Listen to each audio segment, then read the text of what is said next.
Hello and welcome to this DAX tutorial with me, James from Matador Software. Today we're going to look at time intelligence functions and really how we can take our existing data and build more insights on top of it using DAX, time intelligence, and showing things like previous year sales, cumulative sales, sales variances, and really being able to power up our data.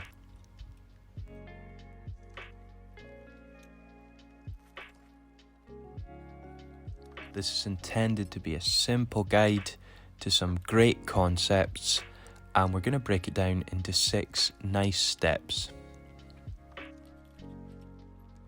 Okay, so let's look at our data source. I got this from Kaggle.com. I've mentioned Kaggle many times, over 50,000 public data sets, and it's just essentially some product sales data. All we're going to actually focus on is the dates and the sales. So we don't need to do anything extensive here, but that's an insight into our data and where I got it from. So the first thing that we need to do with any time intelligence function is we need to have a date table. If we don't have one, we can do this very easily and on the fly with the calendar auto function. As I already have a sales table with some order dates, what this is going to do when we just select date table and then use the calendar auto function, it just picks the dates available within our table, but it creates a continuous date table. So it'll give you a date each day for the date range that we have for the order dates. Whereas those order dates, they might not be continuous. For example, there could be one on the 1st of January and the next one might not be till the 5th, and they could be very sporadic. So we need that continual date table. Also, when we've done that, the next step, we need to connect everything up. We need to make the tables speak to each other. So if you've not managed relationships before, it's very simple. We would usually try to auto-detect it. If not, we just select things based on proximity or closeness. So we can connect those two date tables up, and now everything will speak to each other. So we can have a table, and from our date table, we'll drag in the date. Again, we don't need any other added columns. If you want to see how to make a manual calendar table in DAX, I do have another video, and I'll link to this. But here we just want the month for now and the year. And if we go into our sales data set, in the future, we'll add in the sales, but for now, we're actually going to go into step 3, and we'll use DAX just to sum our total sales. Now, we don't actually need this right now, but we're going to need it later. So we'll just get this out of the way, as it's a very basic function.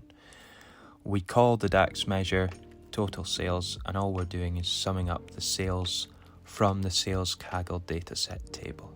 There we go. The actual column is specified within those square angled brackets.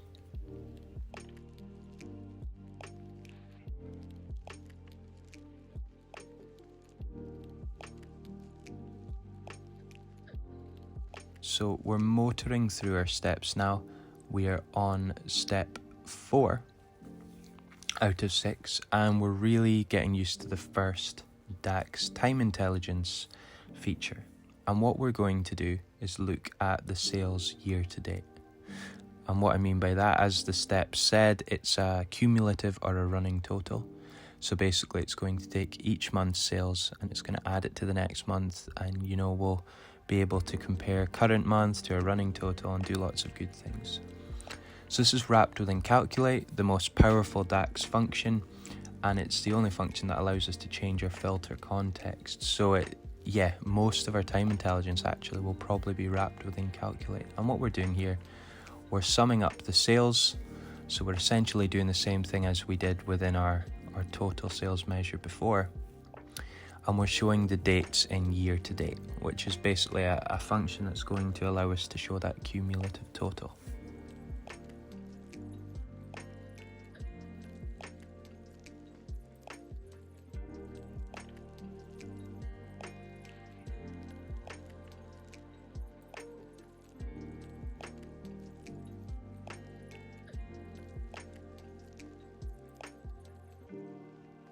So we're going to drag in sales just so that we have a nice comparison into our table. We can see our sales by month, there's nothing special there. And now we can see our year to date, or this cumulative or running total. So you can see if we compare the very right column, which is using our DAX measure, all that we're doing is adding on each month's sales. So for example, the first one's 14,000, then we add in the next value and it becomes 18,000. And you can just really see this visually between the left and the right column. It's also worth noting that tables in itself are a great way to sense check any DAX measures you have. Even if you don't intend on necessarily displaying measures in a table, yeah, it's a great way to check that what we've done in the logic is correct. So we're on to step 5 out of 6, and what we want to do now is show the previous year's sales. So as you can see, I've got a second table here. I've modified my dates so that it just shows the year and the sales. So now what we can do is again wrap things within calculate. We call these nested functions when we wrap them within another. Adds a lot of power. And we're going again to calculate the sums of the total sales, and this is going to be by year now. And what we're going to do is use another function, and this one is called previous year. And by doing this, we can show again the year before sales, and we can, show this. If we pull it into a table, we can show it against the current year's sales. And again, really great method to build trends and power up our existing insights.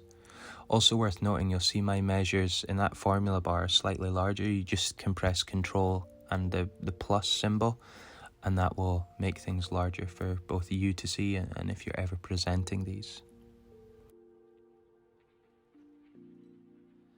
So again, we can see if we take the column on the right, the previous year's sales, and on the left, the sales column, if we look diagonally above and to the left, you can see that the previous year's sales are now present, and these would be the preceding year. So for example, 2017's previous year's sales correspond to 2016's sales. So makes sense. And what we can do is actually go into the filters pane for the purpose of this tutorial and filter out the blanks. So for example, we're not going to have sales for certain years or previous sales for certain years, so we can get rid of those just to display some good data.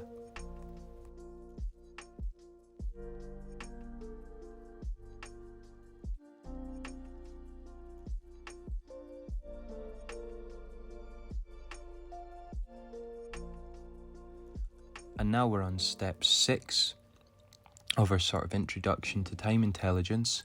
And what we want to show again is a variance between the previous year's sales and the current year's sales.